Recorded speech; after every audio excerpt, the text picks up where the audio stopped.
Shut up and sit down. Welcome to the Health and Wealth Podcast with your hosts, Tim and Carter. What's trending, Enrichers? Carter 𝙃𝙚𝙧𝙚, founder of CSI Financial Group here, with my co-host and former wealth advisor, Tim James, founder of 𝙃𝙚𝙧𝙚𝙧.com and your new health advisor.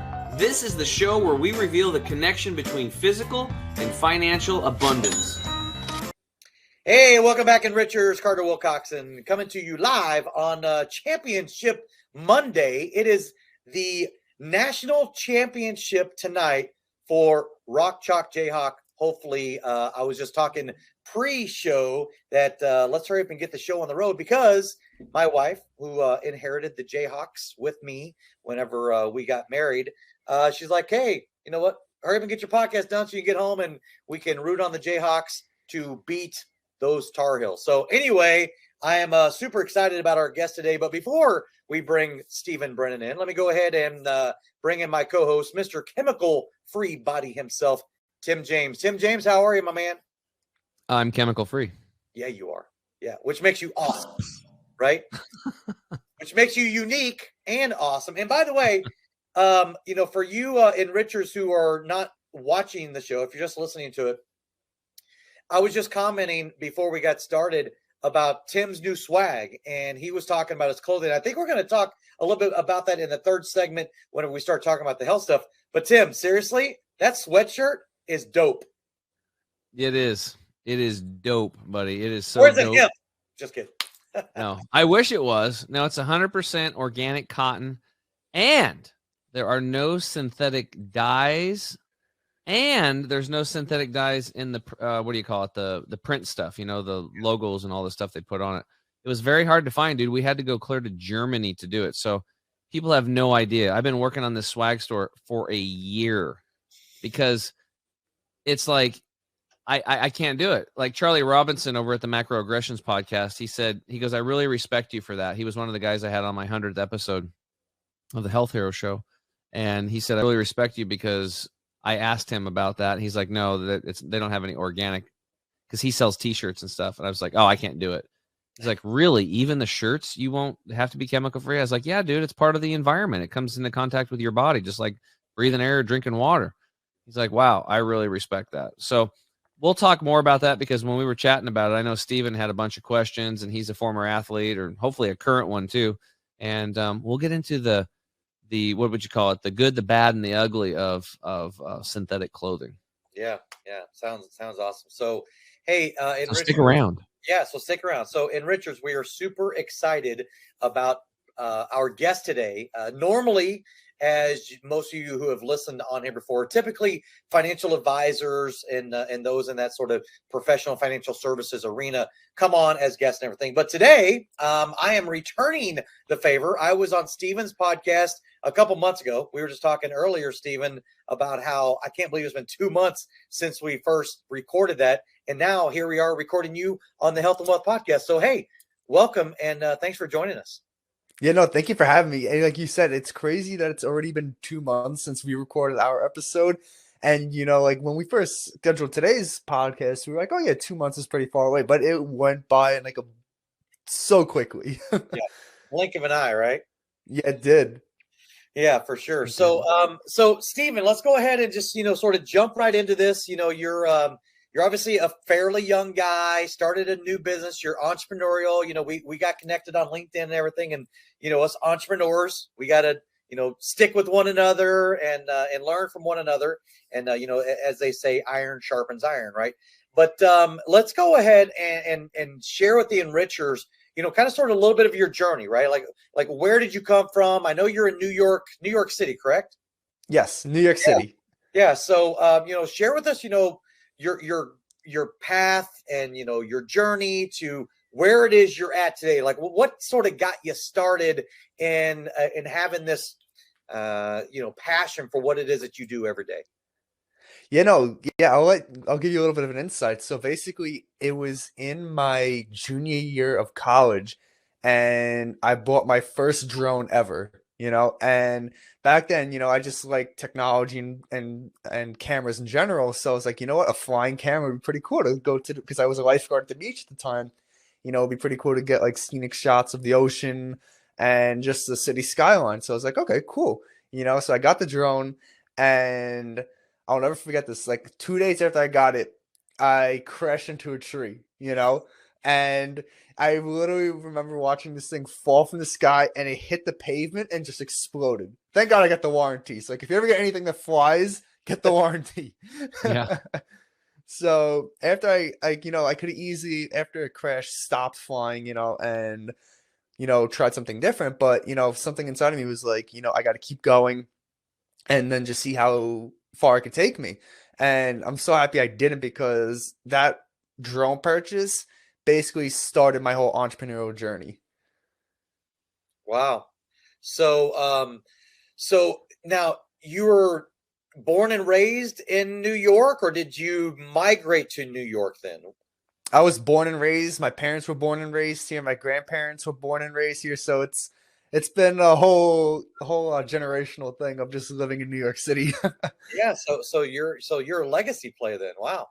Yes. And So, my parents are actually moving to Florida now too. well, isn't that sort of the cycle, right? They're born and raised in New York, end up moving to Florida when they retire. Yes. That's funny. Which is So pretty cool. And it's so warm down there too. yeah. So whenever you were growing up, you know, as a kid in New York City, did you escape with the parents? Like, did you have summer vacations where you guys would go to Florida and that was your original normal exposure to it, or is that something that happens later on in life?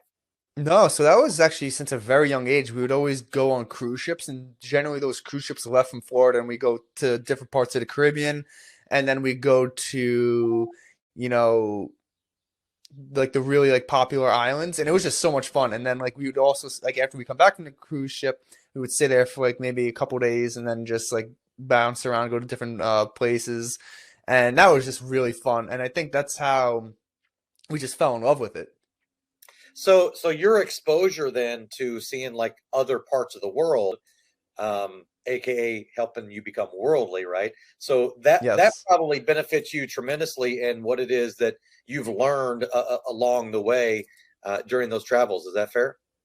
Oh, yes, especially with the restaurant industry, because that's what my marketing agency, we can get into that a little bit later on, but just as to what you're talking about, yeah, like I got to see how restaurants cook food, and like how like basically there's no marketing for these restaurants that do custom videos and photos. Like, you know, there's these typical like, oh, food photos that you see on Instagram, but there's nothing that elevates it or brings it to the next level like what my agency does. Yeah. So you're a fairly young guy, I'm assuming. I don't know if you've ever told me exactly how old you are, but you're He's I'm actually 80, dude. I, He ain't I, old. He ain't young. it, It's like 80. it you actually, you know, I look think like I your age. yeah, I never said my age, but I'm 25. So Oh, well, I was close. Yeah. yeah, You're just a you're scotch, close. right? Yeah. So I'm just wondering, as a young entrepreneur, right? Did you foresee as you were growing up? Did you think to yourself, "I'm going to own my own business. I'm gonna." I mean, not that I wasn't necessarily taught what an entrepreneur was in the first place, but I'm twice your age, or you're half my age, whichever way you want to look at it. I think yeah. But did you always kind of think that that was the track that you were going to be on, as you, because you mentioned earlier pre-show that you're a former student athlete, right? So growing up, did you think you were going to be in business, or did you think you were going to be some sports figure at some point professionally? So you know, like I always wanted to be like in the Olympics, but it got to the point where like that I was not fast enough, but like I was fast for my team and everything. And you know, at that point I was like, you know what? I'm getting my body moving, and I'm enjoying what I'm doing, and being with my teammates. So I just fell in love with the sport. And to answer your question, like I never thought I was going to be an entrepreneur or business owner. You know, like growing up, we'd always watch Shark Tank on Friday nights or whenever it aired, you know, so I always had like the idea of like what an entrepreneur was. And I was like, oh, I would watch the show. I'm like, oh, that's really cool that they're doing their own thing. And but overall, and I'm sure most of America can attest to this, is like you're pretty much taught to go into the workforce and not learn how to become an entrepreneur. So it wasn't until I got to college when I started doing my marketing classes, and I actually took some entrepreneurship classes. I'm like, huh, this is actually really fun. And that's just where it kind of snowballed, where I had a professor who's like, oh, you should start a marketing agency because you know how to take photos and everything. So I started off by doing portrait photos in New York City with some girls that I went to college with, and they were like, oh yeah, we'll go do some photos and go around on the weekends. And it was a lot of fun, you know. And then this past summer I launched my podcast, and then I got my first client in the hospitality industry with a hotel in New York City. So it was just a whole crazy journey on how it started, just from like a quick conversation at the end of a 6 to 9 p.m. class, and then now talking on a podcast with you. Wow, that's crazy. So you were a swimmer, is that correct? Yes. Okay, all right. So that's when you say fast. That so just out of curiosity, and by the way, not our first Olympic potential athlete that's been a podcast guest on our show in swimming, ironically enough. Really? Yeah, we actually have had a shout out to Frank Byskov, who was from Denmark, and he's in the financial services business. He's in Washington, D.C. now, but he was an aspiring Olympic athlete as a swimmer for Denmark. That's amazing. I actually know one of my old teammates. She is from Montenegro, and she was on the Olympic team. She actually went to and swam in the Olympics in 2016. So it was so cool having like one of my teammates actually have gone to the Olympics and just like have that energy around us and just uplifted everyone. Wow, that's awesome. So obviously a lot of hard work in there, right? Yes. So enrichers who tend to be entrepreneurs, which one's harder work, being an entrepreneur or trying to become an Olympic swimmer? Trying to become an Olympic swimmer, because you know, there's no negotiating when it comes to practice, because you have so many people holding you accountable. You have your captains, you have your coaches, you know. So for 5 years, it was religiously waking up at 5 a.m. No, not even 5, probably 4:45 in the morning Eastern time, and then getting on the subway. And I remember like being this freshman right out of high school and riding the subway in the morning with all the construction workers heading into Manhattan. So it was just me and all of them.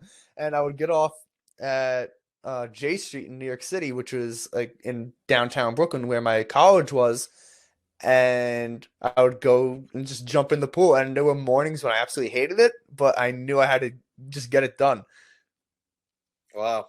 So you born and raised in New York, and Yes.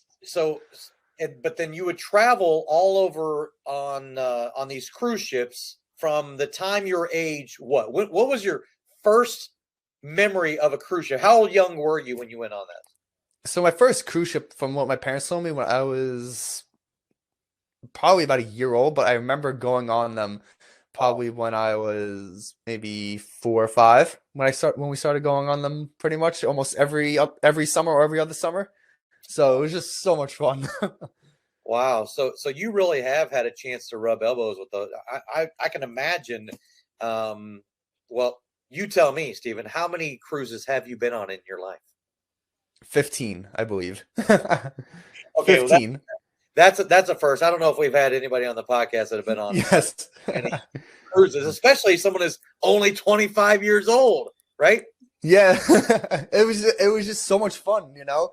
And I think that's probably like subconsciously how I got into the hospitality industry, just because cruise ship is part of that industry, you know, taking care of people and giving them an experience that they'll never forget. Yeah, that's pretty amazing. So did you have any type of a major like high school or college that was taking you down that path originally, or did you just sort of stumble upon getting into that industry? I just stumbled upon it because, you know, one of my friends, she was on the tennis team in college, and we got along really well. And she was like, oh, we should start a marketing agency. And that's kind of where my professor at the time, who was teaching us about, it was like a one-on-one marketing class. He's like, oh, guys should definitely go for it, you know? And we thought about it for like maybe a year, sat on it. In 2019, that's when the idea initially started. Then summer of 2020 is when we were like, all right, let's do this. You know, got off the ground, and then April of last year we filed the LLC and just got everything done.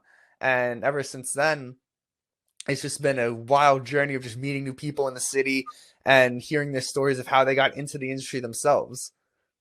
Wow. Yeah. So, and I know we're going to get into the next segment and get more in depth into what your business looks like and everything. But I was just, it's always interesting. I'm a former national trainer for PF Chang's myself, right? So I've been in the service industry, and I got to tell you, one thing I'll never forget. My grandmother, God rest her soul, who basically raised me as a young boy. Whenever I got into restaurant management, I remember her saying to me, she said, "Son, the only thing harder than the restaurant business is picking cotton." So I thought that was, but it is true, right? I mean, it's amazing the type of hours, right? The hustle, but you just absolutely love it. I mean, I loved the experience that I got. I remember my very first job ever, flipping burgers at a restaurant in Shawnee, Kansas, called Delights of America, and it was called Delights because it was like a low cal fast food restaurant. Did they have veggie burgers? They had what? No, they did not have veggie burgers. No, this that's right. This was back in the 40s before those were out. Never mind. Ouch! Ouch! Carter's the 80-year-old here. Okay, not Steven. It was a joke. You're literally right behind me, Tim. You're going to be hitting 50 before you know it. Yeah, but nobody knows it. Everybody thinks I'm 30 to 38. So yeah. Well, no, actually, I can tell you this, Carter. You look younger now than when I met you. You do. Well, thank you. You do. Yeah. Everybody can regenerate their cells, and then eventually the outside expresses a useful appearance. So why not? Well, that's exactly. Well, I think this is a good time to transition. Yeah. So let's take a break, Enrichers, and when we get back, we'll get into what Steven's doing out there in the marketplace to help business owners kick some butt. We'll be right back. Estate planning. What does that even mean? When the inevitable happens for everyone on this planet, your estate plan kicks into action. But first, let's start with what an estate is. An estate is simply everything you own. Now, here's the issue and what needs to be understood when this event occurs. You only have two choices on this plan. Number one, either you plan how your estate gets handed out and distributed to those you leave behind. Or number two, your state decides who gets everything you own. For the first time ever, you can now take complete and total control of this plan that you've been deprived of for most of your life and generations before you. You can get personalized assistance along the way with a team of specialists whose job it is to make sure you have true peace of mind. It's important to understand that estate planning is a journey, and rest assured that our team will be available to you all along the way and at every step. Welcome to eState Plan, home of the last estate plan you'll ever need. To learn more, make sure to reach out to your local advisor licensed with us or go to our website for more information.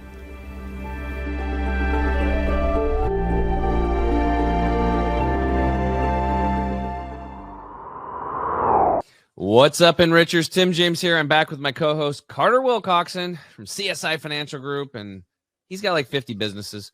Hey, today we've got Steven Brennan in the house. And Steven, why don't you just get into a little bit more about like what are you doing nowadays to help business owners succeed? Yeah, so I have a two ways of helping business owners. So the first one is a coaching business where I teach people how to start a business from scratch because, you know, I started a business about 2 years ago and I struggled so much when it came to, you know, how to file an LLC, how to come up with a name and just get everything off the ground, you know, because everyone loves to do like creating the logo part of it, the website, you know, that's like I would say the easier stuff, you know, because you can easily go on Squarespace or WordPress and then just throw some photos onto a template, you know. But when you actually need to go out and sell a product or service and create a brand, that's the most difficult part that I experience. And I go online and I see all these stories of how businesses fail because they didn't have a structure in place. I'm like, you know what? I went through the whole process. You know, I struggled, didn't fail, came very, very close to it multiple times, but overcame it. And, you know, if I can help people avoid that and save so much time and money and effort, I think that would just help change the world drastically and help the rate of businesses succeed. Because I believe it's only 10% of businesses actually succeed for 10 years or longer, which is mind blowing.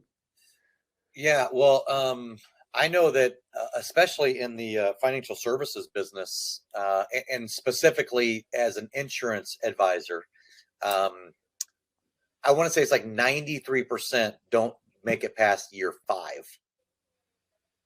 That's how becoming a, you know, performance based, aka commission based, you know, advisor in the financial services business. It's really, really hard. And it's interesting that a lot of things that you're talking about have been some of the things that we've incorporated and implemented at CSI Financial Group and Epic, you know, that another one of the companies obviously that we have. And it's really built around marketing for advisors, because what they're really not good at is marketing. Marketing them. Yeah, marketing themselves. Yeah. They're Exactly. great at relationship building. They're great at like selling something, right? But how do they brand themselves? How do they market themselves? You know, how do they, you know, put together a business plan? How they, you know, all types of those different things that they need. And then, of course, how do they create content to be able to do this and to be able to do that? So, you know, the unique perspective that I had of being someone as a startup, you know, myself, whenever I got out there in the financial services business, working with those clients, I recognize that my industry doesn't have a lot of benefit, or they don't have a lot of resources that they can help you grow your practice, right? You're always looking at ways to grow your practice. And Tim knows this all too well, because we've, you know, been working together now and co-hosting this podcast. Episode 51, 52, I think is what we've launched so far. But in any event, he's a former wealth advisor turned health advisor. And when he started seeing some of the things that we're doing, he's like, dude, if I was a financial advisor, I'd be hooking up with you like immediately, because there's not a lot of things that help advisors actually grow their business. There's a lot of ways to get you to sell product, but there's not a lot of ways to get you in front of the ideal clients. And that's what we really have been laser focused on. So kudos to you to try to, you know, understand, man, it was a struggle for you. Maybe I can teach other people the things I learned to be able to help them, you know, accelerate their path to success and becoming and wanting to become entrepreneurs. You know, exactly. Thank you for that. And, you know, I completely relate to what you're talking about. Essentially what you're doing for financial advisors, I am doing for restaurants and hotels in New York City, because like you said, they're very good at building those connections and selling that product, but they're not great at selling themselves to other people or their public image or brand, you know? So that's where we come in and help them, you know? So that's my marketing agency side. But at the same time, with my coaching business, I teach people how to start a business from scratch. And then once they're ready to build their personal brand and bring it to the next level, I have a team with my marketing agency that will walk them through how to manage social media accounts, how to grow on TikTok, Instagram, LinkedIn, and just build those followers that will eventually turn into paying clients, and then you can just impact more people that way. So on your coaching, I'm just curious, because you're mainly in the restaurant or hospitality, but as a coaching, does it matter what type of business that they're trying to get going?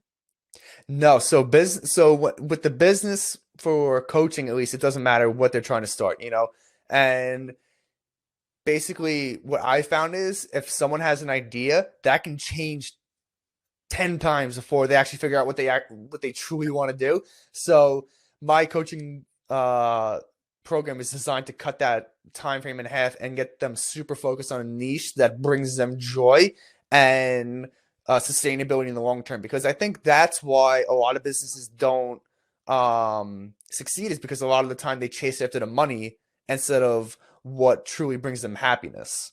Yeah, the whole Simon Sinek, right? Your why, right? Yes, exactly. Your why. You're right. Yeah.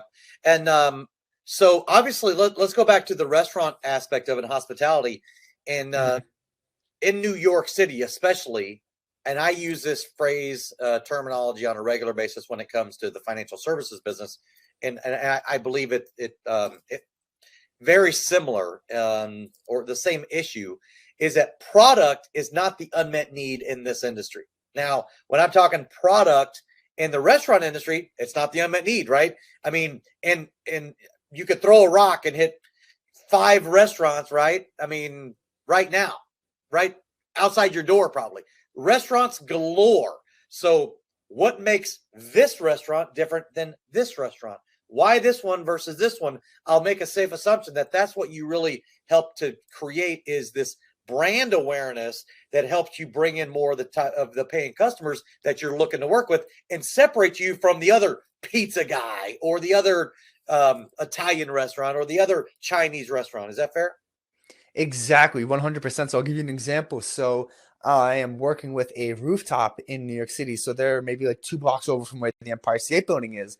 And it's a beautiful, like scenic, like display at nighttime of the Empire State Building. And that was like our first like real gig of like showing people like what the venue is like. And I remember like going in there, and it was towards the end of the night. It wasn't as busy, but there was still a decent amount of people eating in the dining room. And for those that are listening, if you could visualize a giant glass roof that slides to open and close, at the time they had it open. So I look at my business partner, I'm like, you think we should try and fly our drone through the roof? And we would go get the manager, and he's like, yeah, go for it. So we took out the drone, fired it up, and literally flew it through the ceiling. So you got the whole view of the restaurant, and then panned up to the Empire State Building. I actually have that video on my Instagram. And, you know, that's what we're trying to bring to the hospitality industry, because, you know, like if you go online, you're not going to see many videos like that. Maybe you'll see them in Vegas, where these bigger places have the marketing resources to do that. Whereas like a small restaurant off of like West 57th Street doesn't have it or know that they can do it. Yeah. So, so just out of curiosity, are they finding you, or are you having to find them whenever it comes to your ideal clientele? So I'm going after them. Yeah. I'm going after them. Yeah. Well, and I would venture a guess that you're cost effective. You work twice as hard, right? Because you're young, you're an entrepreneur, you know, you're looking to grow your business, you know, yourself and everything. So those early adopters, I would venture a guess that they're probably going to get a lot of personal attention from you. Oh, 100%. And that's actually our whole business model, is that we're more affordable, and we give that level of personal care that you don't get from the bigger marketing agencies. So like, to give you an idea, last week, me and my business partner, his name is 𝙃𝙚𝙧𝙚𝙚, and we went to this restaurant at 11 o'clock at night after they closed, and we were there probably till about 2 in the morning just doing photos and videos for them, you know. And the owner texted me the next day. He's like, Steve, he's like, thank you so much for doing that. He's like, no one has ever given us that level of personal care or attention before. And that just felt really, really good to hear that.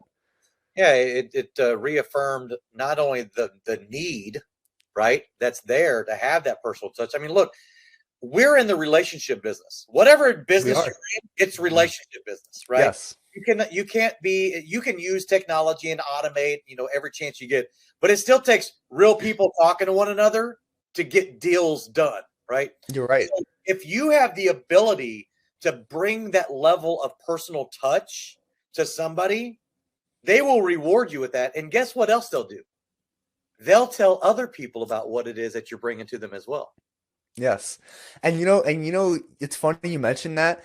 I didn't realize this, like the first rooftop we did a shoot for was part of a hospitality group. And that was just for me, just being so new to the industry and like learning how all these restaurants operate, was that they had a whole portfolio of like 10 restaurants.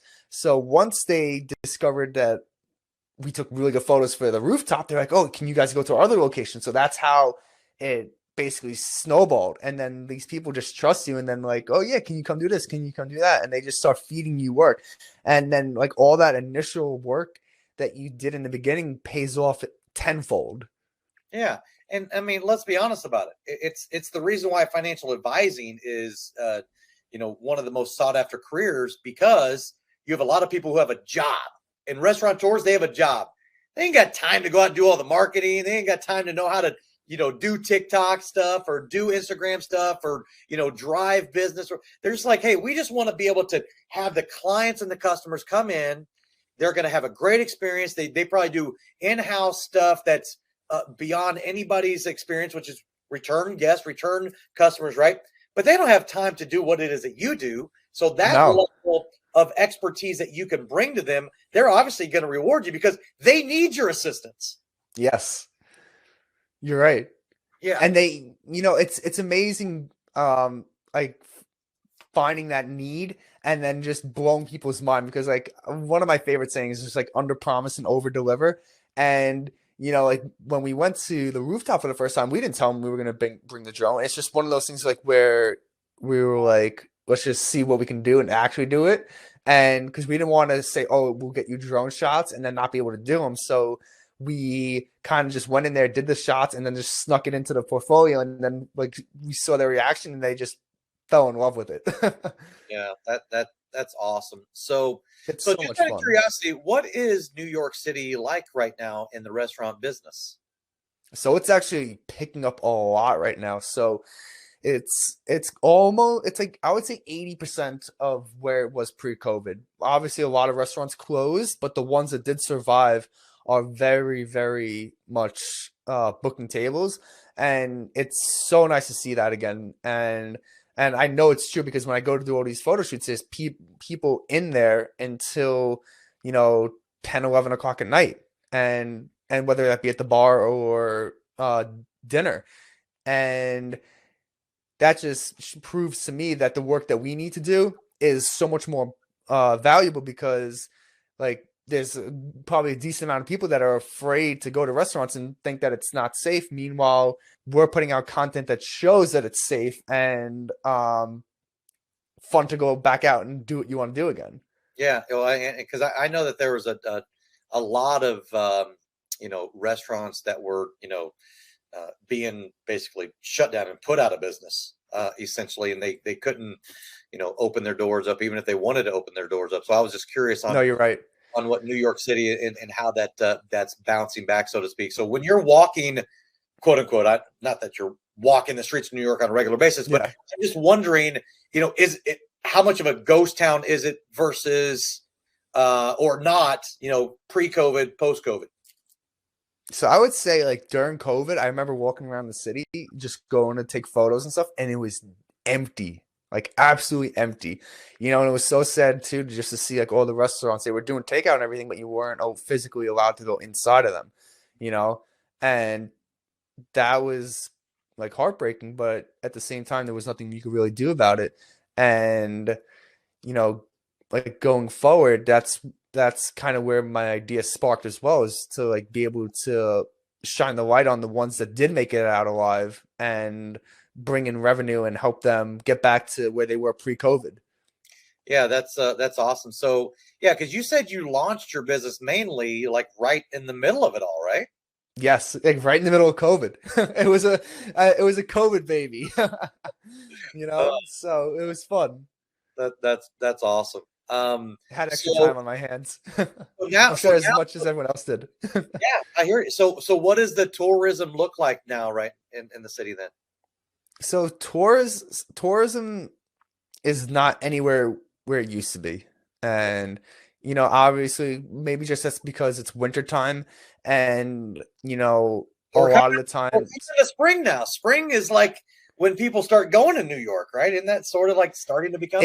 Yeah, pre-COVID is when people would always come to New York, Central Park, the trees start booming and everything, and you got the cherry blossoms in Washington Square Park. But at the same time, like you're only seeing locals right now because people that are coming from Europe right now, they even needed to be vaccinated. And I'm not sure if they need to quarantine, but it was just a whole process which basically put a damper on tourism. So I'm hopeful that it'll change this upcoming summer where it comes back to life. Aside from like the real touristy spots like Times Square and maybe the World Trade Center, it wasn't really touristy this winter. And even like the Rockefeller Center Christmas tree this past year was not as busy as it was in the past. Like you were the shoulder to shoulders. You always had like half a body space in between you, like when you were walking around to go see stuff. Yeah, I got you. But obviously your business model is kind of sort of dependent upon people eating out, right? Yes, it is. It is. And, you know, and like right now, like we're in New York City, and if a restaurant wants to work with us, someone that's out in New York will more than be willing to go out and create content for them. But at the same time, like, yeah, we depend on these restaurants being open. and it's like the restaurant owners depend on us creating it's like one hand washes the other, that we depend on them to give us business, and they depend on us to bring in more clients to them. So it's pretty interesting how the dynamic works really well. Yeah, it's a team effort, and it sounds like I mean, I know you're in your infancy stage and everything, you know, for the business, and the collaboration on and the team effort, really. I mean, you are one hand washes the other is an understatement. Like you really need one another, and I don't know if that's part of your sales pitch when you're going into these restaurants. Like, hey, look, I need you, and you're going to need me, and we can both win, and we can raise your revenue up and everything. And you know, the rising tide lifts all ships. You know, it's funny. I never pitched it that way, but it'd actually be pretty smart too. I always pitched it in the sense of what we can provide as a service, you know, but like in a way, I guess indirectly, we really did say, like, you know, you need us and we need you. So that's basically how you build a relationship. And I remember just going in person and speaking to all these business owners and just hearing their stories of how, you know, marketing is really non-existent other than like people coming in and taking photos themselves. So it's great being able to offer that service. Yeah. So is there anything that you do help like with Yelp or anything like that? I mean, Yelp reviews, are those some of the things that you are trying to get them to understand why that's important, or is that even important? I don't even know. So, you know, it's funny you mentioned Yelp. I am not, I'm putting it out there, I'm not an expert in Yelp. Our expertise is coming in and visually making the restaurant known to people, opposed to actually how the food is. Like, obviously the food is a key aspect of it, but it's not something we specialize in. When we come in, we want to basically highlight what your experience would be like and give you that preview when you're scrolling through Instagram, TikTok, or LinkedIn. Right. So it's all about what the environment's going to be like. Whenever yes, exactly. And like, you got to think about it this way too. Like, I'm sure you and your wife have gone on many dates, and it's more than likely you look up a name before you look at the menu. You look at what the atmosphere of the restaurant looks like, right? And then you'll go to the menu, right? So that's why it's so important when we pitch ourselves to the restaurants. It's like, you know, people are looking to see what the atmosphere is like to make sure it's a fit, whether it be a date, a, you know, wedding anniversary, whether you're going to be proposing to someone. So I think that's why it's so important to see what a restaurant looks like visually before anything else. Yeah. And so the list of the amount of different restaurants in New York City, I'm sure it's endless. Oh, it's absolutely endless. You know, that's why I think our business is positioned for success, is because we have so many restaurants, whether that's dessert, clubs, and just hotels. You know, like, you get a whole melting pot of stuff, and it's great to, you know, go out and like turn on a corner and they make, oh, there's a Greek restaurant, then the other one there's an Italian restaurant, and then there's a Greek restaurant. So it's so much fun getting to, you know, experience and see how like all these different restaurants operate. Yeah. So and I know we're coming up on another hard break, but I am curious on are these restaurants, how do I ask this question? I'm just curious on, ideally, do you find yourself a more fit for someone who's been well established, who hasn't done a good job of marketing, or someone who is new and upcoming, who still not good at marketing, and but they've, you know, maybe they're 2, 3, 5 years old, whatever the case may be. Is there like a certain demographic or type of restaurant that you're going after as far as like longevity? So basically, we're going after any restaurant because, you know, what I see in New York City is that every single restaurant is posting pretty much the same photo of their dish after it comes out of the kitchen. But how many times do you see someone creating photos of how the food is made, how it's prepared, stuff like Or that? with happy people. What was that? Or with happy people. The people Yes, enjoying themselves around the food. Food's important, but it's like you're selling the experience. I was curious if you are you just doing like a bunch of white hat stuff for local SEO? Like I'm not doing. What was that? Like local search when people are searching local for the restaurants. Are you getting them up in the search bar? Is that part of your strategy? Not yet, but we're basically getting them up on the search bar within Instagram and LinkedIn and TikTok based off of views and how many people interact with the posts and go to book reservations. So that's how we're gauging it at the moment. And in the future for the marketing agency is SEO. I would like to incorporate that. Yeah, for local search is powerful. Hey, Yes.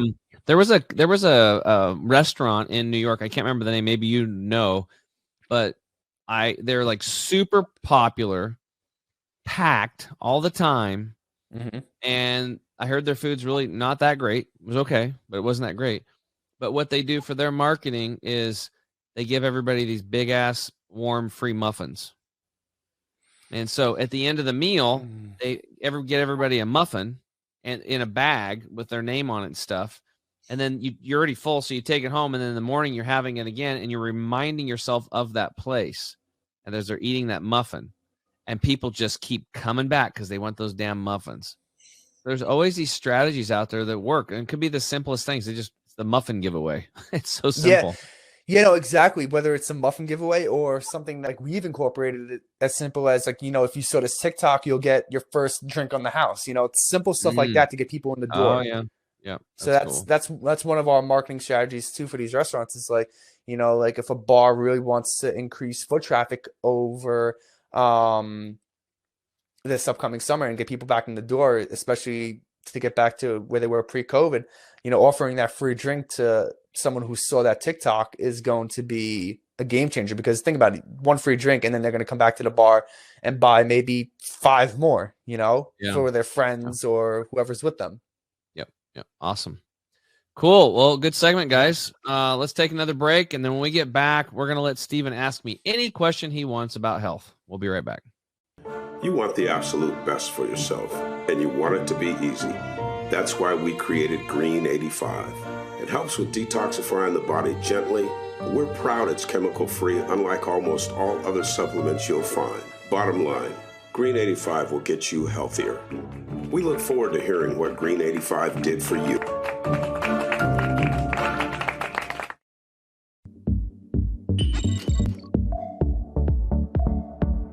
To get this product and our other amazing products, go to chemicalfreebody.com. That's chemicalfreebody.com. What's up, Enrichers? Tim James here. I'm back with my co-host, Carter Wilcoxon. Today in the house, we've got Stephen Brennan Jr. That's a pretty cool name. Stephen, thanks for being here, man. Enjoying the conversation so far, and now it's time to flip the script. So what questions do you have for me about health? Talk about clothing. Don't forget clothing. Yeah, no, I was literally just going to ask you. So at the beginning of this podcast, we were talking about how you're coming out with the whole clothing brand, and you talked about how, you know, you're creating a sweatshirt and t-shirt line that isn't harmful to the skin. And I never really thought about how the dyes and stuff can affect your overall health. Can you like explain that to me a little bit more? Yeah, so I learned this a long time ago, way before, like when I was 14, before I got into the, health industry at all, when I growing up on the farm. So my friend had horses. He was a rodeo dude and had quarter horses. And when they get injured, they put DMSO on their muscle. Do you know what that is? No. It's some stuff that helps, relax the muscles and help speed up healing like, tremendously. And I got a drop of that stuff on my wrist, right? It just, because Mike's like, yeah, I don't want to touch this stuff. He used gloves and stuff. Well, a little drop got on my wrist. And in 20, 30 seconds, I could taste it in my tongue. Like crazy taste it. because this stuff is like super powerful. So what that meant, what I got is that our skin's permeable. Number one, I learned that as a young boy. And also then it goes right into the skin and right into the bloodstream, because 20, 30 seconds later, dude, I was tasting that stuff. Right. Wow. So everything that comes into contact with the human body is part of what we would call your environment. Right. Right. So let's take it a little step further. If when they study cancer, when they've been studying cancer, what do? They take a healthy cell, they put it into a petri dish, and they put it into an environment of known carcinogens, things they know are going to create cancer. Then they study it when the cell mutates into cancer, right? So they can try to figure out some synthetic deal to sell you and patent it to stop cancer. Well, my question is why not just not put the healthy cell in a cancer-causing environment in the first place? Why not do that? That might be a pretty good idea, right? So when you're thinking about clothing, you actually have to think about what's it made of, because it is in the environment. So for me, man, I don't know if you remember this, but like when like Nike came out with Dry Fit and then Under Armour and stuff, we were excited because we were wearing these cotton shirts and stuff, and they would get all soaked wet, and you'd have to change them in the middle of a baseball game or football game or whatever. And these things would just have these anti-wicking technology. So it's like, these things are awesome. They make you feel like a superhero when you're wearing them. They're tight, you know, they're really cool. And they're awesome.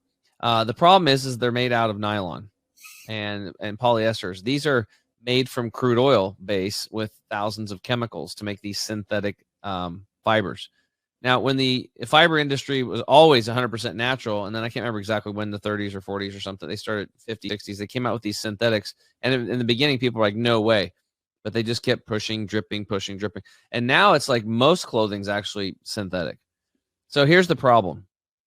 When you have a synthetic clothing that's made from the crude oil basins and chemicals, it's going to off-gas estrogen-mimicking chemicals through your skin into your blood.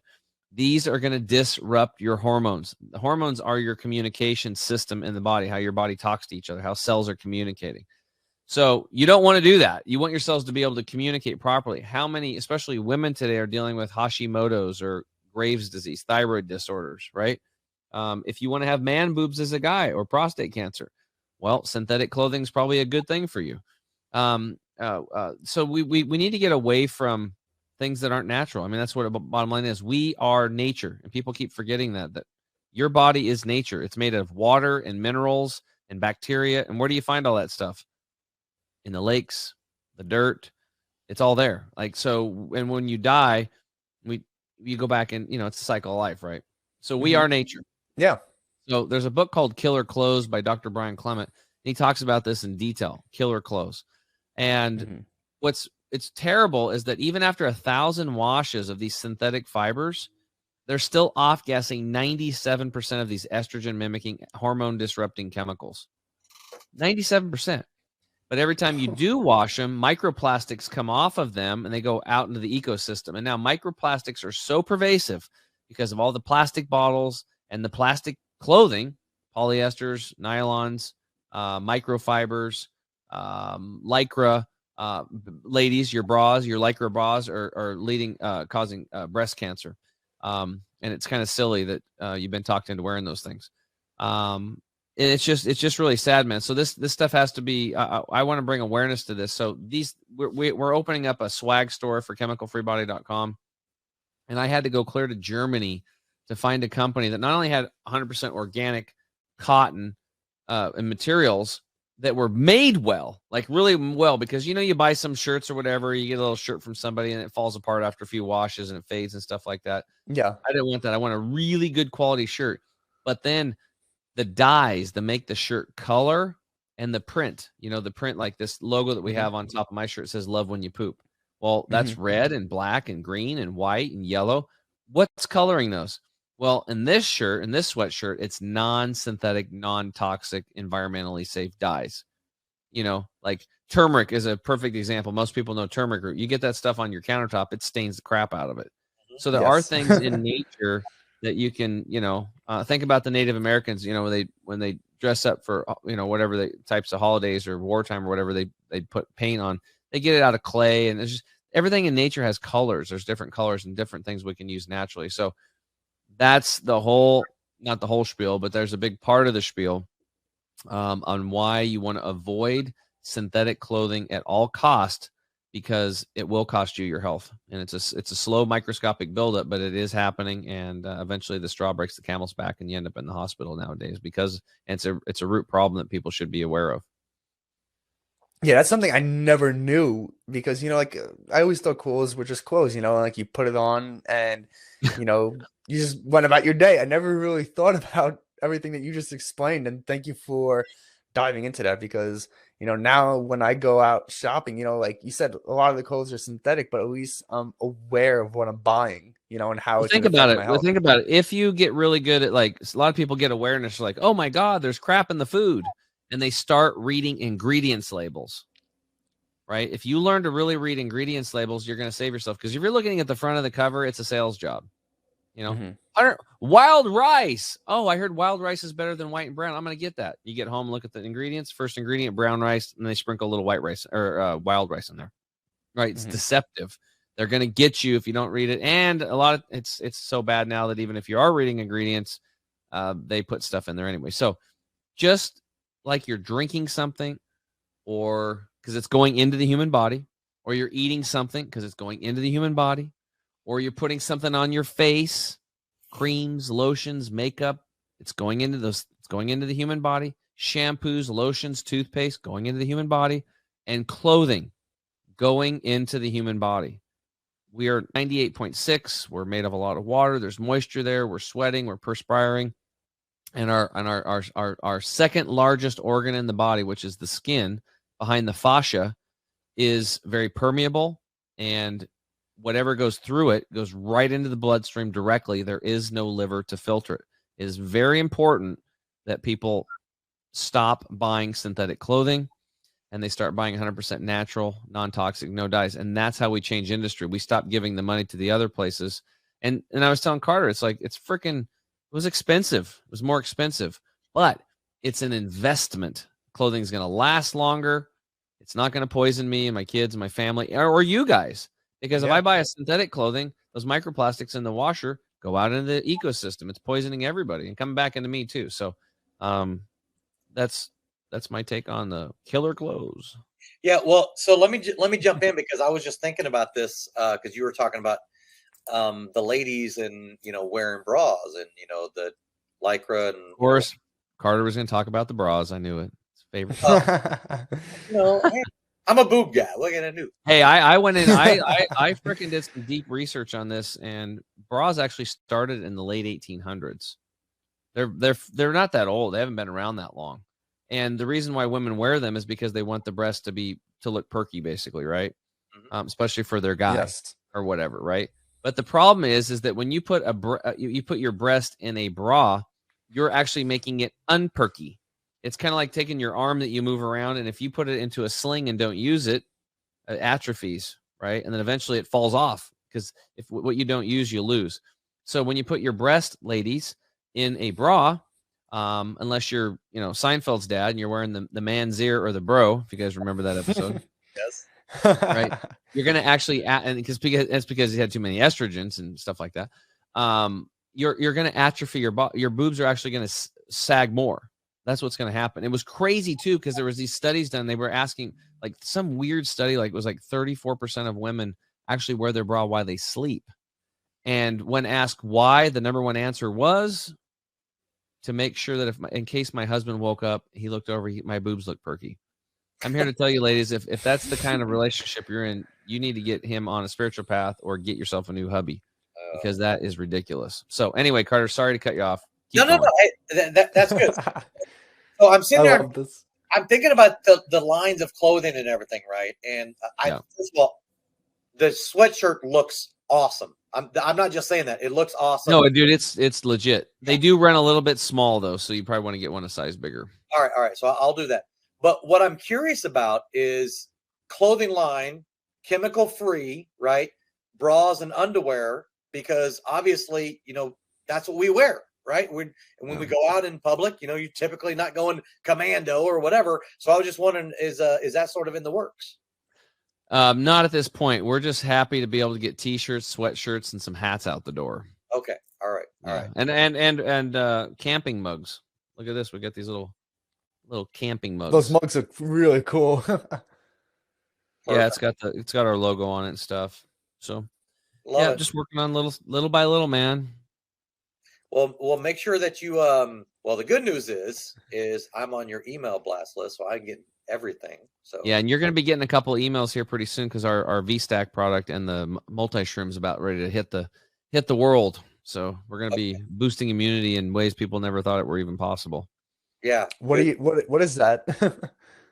𝙃𝙃 is basically a hyper absorbable. We have a proprietary machine that makes raw materials super tiny. It's kind of, you might want to think of it like nanotechnology, but it's not that way. Okay. It's not. It's basically mechanically we make the raw materials super small, so they're hyper absorbable. Even they're so small they'll actually go through the blood-brain barrier, right? So what that means is that when you take these little tinctures, they actually go right through the mucous membrane in the mouth, directly into the bloodstream and directly into the cell, even if you have cellular absorption issues from dehydration, poor fat or lipid membrane, you have cellular inflammation, these types of things. It's still going to just go right in, and then the cells can use it and then transport it all throughout the bloodstream and take it where it needs to go. So we already have one product out, like it's our Turmeric 100, and it's been a smash hit with no marketing. It's like number 3 or 4 in our line right now, and we've never marketed it. I've been in business 7 years, so last year it's been out there, it's really taken off because people are in pain. They're suffering, and they've got a lot of cellular inflammation. But 𝙃𝙃 is basically vitamin A, vitamin D from lichen, vitamin C from camu berry, zinc, but it's been chelated with plant amino acids. It's more digestible, absorbable for humans. And then we have quercetin from Japonia japonica flower. And then we put some, it's called mineral pitch. It's a full spectrum of minerals. So it's almost like a multi-mineral formula all in one. So we literally have like 6 products in one. And because of the whole COVID thing and everybody asking me for each one of those over and over and over again, we were able to, with this technology, put them all in one, use way less. That's how you can get it all in one. You use way less because of that proprietary process. Yeah. Because the reality is, if you take like 10,000 international units of vitamin D3 a day, which is good, or 5,000, whatever, that's great. But you might only get like 166 micrograms that actually make it into the cell, right? Because only 10 to 30% actually goes through the intestinal lining to get into the bloodstream. So most of it's just pooped out or urinated out. And then some of it gets into the bloodstream, but it actually doesn't make it into the cell. With our process, we can take 166 micrograms, take it through the mucous membrane, into the serum, into the cell, direct uptake, and it's equivalent to 10,000. So that's how we're able to, it's a whole different way of doing it. I know it's going to be hard for people to, well, maybe not that hard for people to understand, because people are so programmed to, oh, you need 5,000 IUs. Well, oh, this company does, it's only 166 micrograms. That's not going to work. It does. It does. And that's how we're able to get 6 products in one. I could have made one product for each of these very easily, put it up at the 5,000 mark and done that and sold them to people that way. But I'm trying to help people with their budget. And I really want to, I feel like we're defenders of public health. So I want to help people heal themselves, become their own doctor, learn to self-care and learn how to self-heal, and teach them how to boost their immune system and make it simple. So that's just one of the products that's coming out pretty soon. It's actually in stock. We just need to put it up on the site, and we're going to be hopefully this week. Yeah, that's great. I'll have to check that out. It's going to be bad. Yeah, and of course, for our enrichers, they can use our code, and they can get 5% off of that. Yeah, use the code enricher, 5% off your first order. There you go. There you go. So that's right. Well, hey, do you have any other questions for Tim, health wise or whatnot? No, that's it. That's it. You did a great job of answering the questions I had. Thank you. He's probably like, I gotta go, and Tim's long-winded, so we'll get the heck out of here. No. You answered, because I had 3 very specific questions, and you answered them perfectly. And then you just threw in some more nuggets in there that I didn't even know about.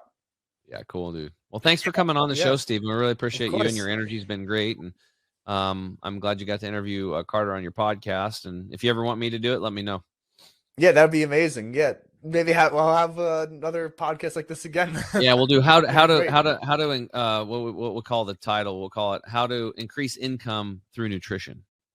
Yes, that'd be great. There you go. Well, hey, Yeah. and Richards, I just want to thank you for once again joining us for another episode of the Health and Wealth Podcast. To be able to see all of our previous guests, like our phenomenal Stephen Brennan Jr.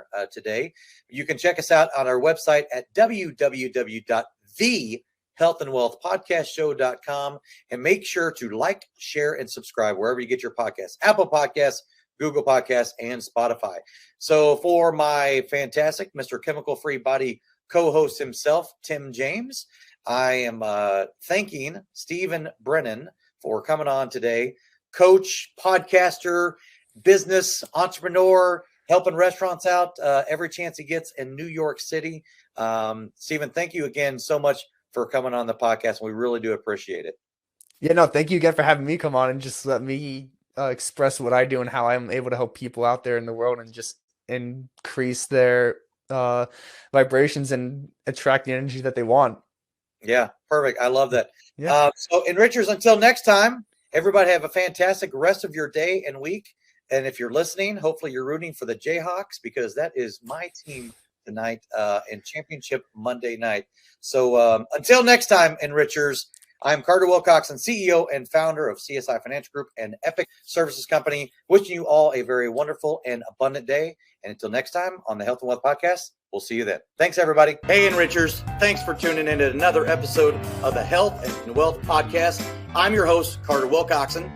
And I'm your host, Tim James. And by God, we are committed to helping you guys have fat wallets, flat bellies. So tune in again for another episode, and make sure to like, share, and drink a lot of water. Or beer. You have just listened to the Health and Wealth Podcast with Carter and Tim.